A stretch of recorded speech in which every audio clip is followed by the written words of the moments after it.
Hi guys! Today magbe-bake tayo ng banana bread. So hindi ako professional baker. Itong recipe na to nahanap ko lang online tapos binili ko yung ingredients and finalo ko yung instructions. So tara mag-bake tayo!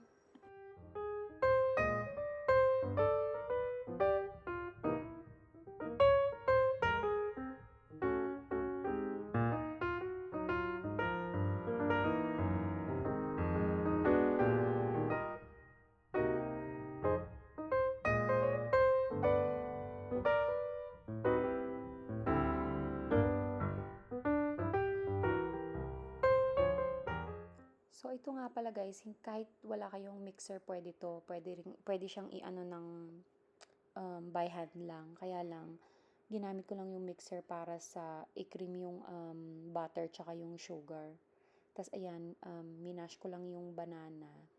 Tapos ihahalo na eventually. So, isang tip na nakuha ko sa paggawa ng banana bread is parang the more na mas sobrang hinog yung banana, the more na mas maganda siyang ihalo. So, nakuha ko yan sa classmate ko dati na kasi nagdala siya before ng banana bread.